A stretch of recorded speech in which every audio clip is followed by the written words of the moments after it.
L'année 2017 commence dans les larmes. En plein réveillon, Istanbul est frappé par un attentat. Bilan, 39 morts. Le lendemain, c'est au tour de Bagdad d'être victime d'une attaque aveugle. 32 morts. Soulagement en Afghanistan. Après un mois de captivité aux mains d'un groupe armé, un collaborateur du CICR est libéré sain et sauf. Au Nigeria, l'armée a pilonné ce mardi un camp de déplacés. Le raid a fait au moins 52 morts. Parmi les victimes, des membres de la Croix-Rouge. Le 20 janvier, Donald Trump est investi 45e président des États-Unis d'Amérique. Malgré l'hiver, regain des combats en Ukraine. Le conflit est entré dans sa 4e année. Pour les civils vivant dans l'est du pays, la situation demeure dramatique. Le Yémen, quant à lui, continue de sombrer, avec pour principale conséquence la souffrance et l'épuisement de la population civile. L'ONU tire la sonnette d'alarme sur la famine qui sévit dans 4 pays, la Somalie, le Soudan du Sud, le Nigeria et le Yémen. La sécheresse s'ajoutant à la guerre laisse planer le spectre de la famine. Dans la Corne de l'Afrique, plus de 17 millions de personnes se retrouvent confrontées à l'insécurité alimentaire. Le 8 février, en Afghanistan, un convoi du Comité international de la Croix-Rouge est attaqué par un groupe armé non identifié. Le bilan est terrible. 6 collaborateurs du CICR sont assassinés et 2 autres portés disparus. Le 21 février se tient à Paris une conférence consacrée à la protection des enfants dans la guerre. Bonne nouvelle, au cours des 10 dernières années, au moins 65 000 enfants appartenant à des forces ou des groupes armés ont été démobilisés. Le Conseil de sécurité des Nations Unies condamne les violences dans la province du Kasaï, au centre de la République démocratique du Congo. Plusieurs fosses communes seront découvertes les semaines suivantes. Le 1er mars, en Colombie, les Nations Unies commencent à vérifier les dépôts d'armes de l'ancienne guérilla des FARC-EP. Il s'agit d'une des premières étapes de la mise en œuvre de l'accord de paix. Le même jour, en Syrie, les Nations Unies accusent de crimes de guerre toutes les parties impliquées dans la bataille d'Alep.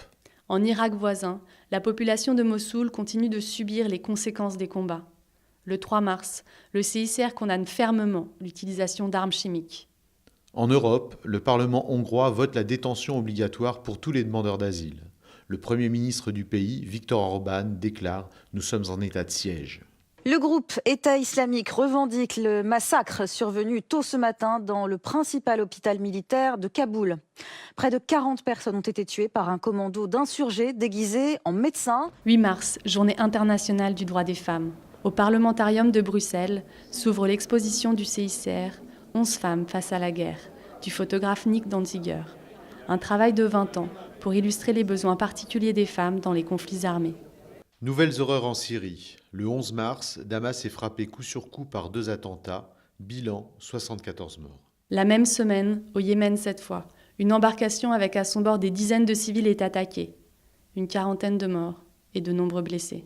Le 23 mars à Paris, Mario Bettati meurt à l'âge de 79 ans. Il demeure le juriste et le théoricien du droit d'ingérence.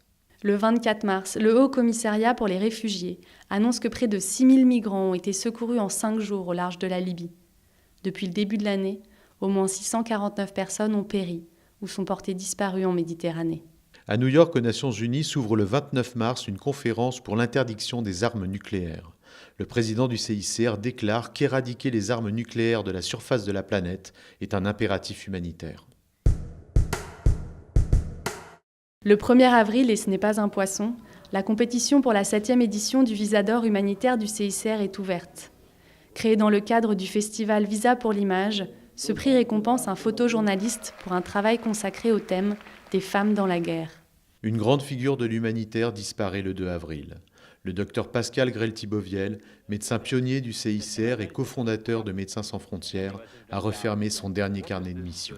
Il laisse une mémoire extraordinaire faite d'aquarelles, de photos et de témoignages uniques, couvrant toute sa longue vie passée sur le terrain, du Biafra au Cambodge, du Liban au Balkan.